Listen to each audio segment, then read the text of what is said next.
What if the most powerful moment of World War I was never planned? What if the moment that proved humanity could still exist, in the middle of hell, was simply a mistake? December 1914. 4 months into a war that promised to end all wars. But instead, it had already become a nightmare. The Western Front had frozen into a line of death. Trenches dug into the earth like scars, men living in mud, men living in fear, men living without hope. And yet, on one silent night, something impossible happened.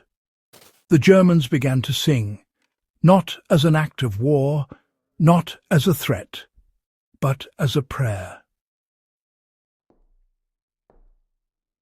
At first, the British soldiers thought it was a trick, a trap, a psychological weapon. But the songs continued, and the voices felt human.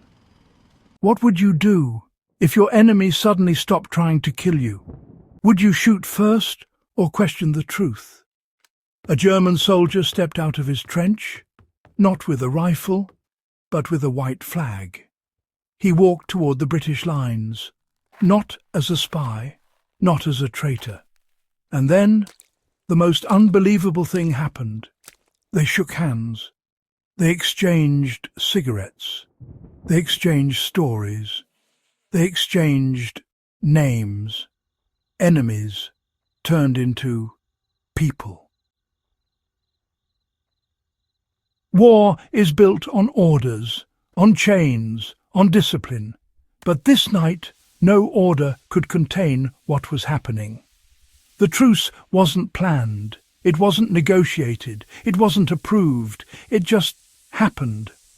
The trenches became a strange kind of marketplace, a place where soldiers traded food, traded gifts, traded everything except bullets. And then the unthinkable happened.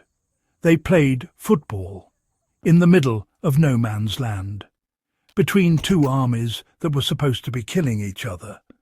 And while they laughed, the war continued to rage elsewhere. Why did this happen?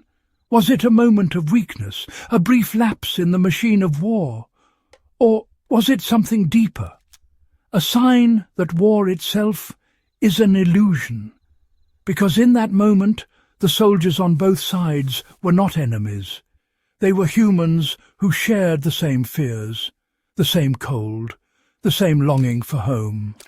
And maybe that was the true threat.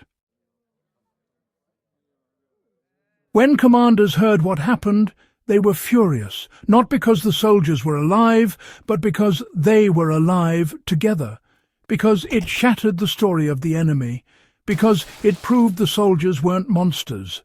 Orders were sent, punishments were threatened, and in the following years, the Christmas Truce was made into a myth, a one-time miracle, a moment of sentimentality.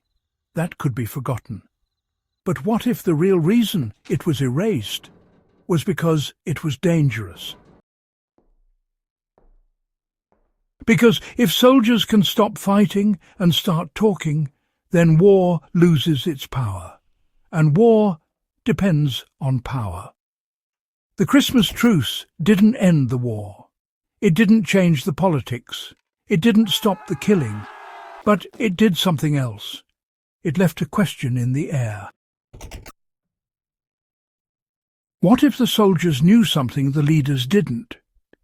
What if the truce was a moment of clarity, a brief glimpse of what war could have been, if humanity had been allowed to remain human?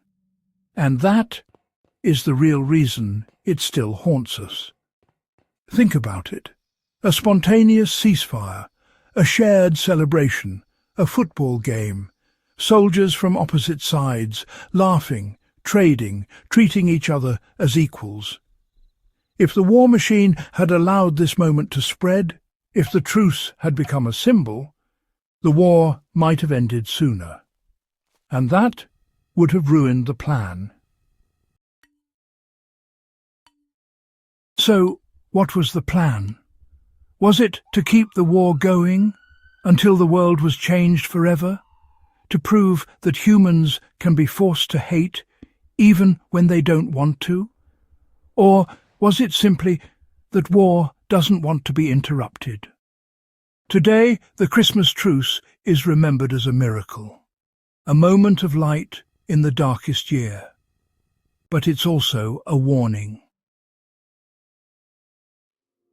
Because the truce tells us something the war never wanted us to know.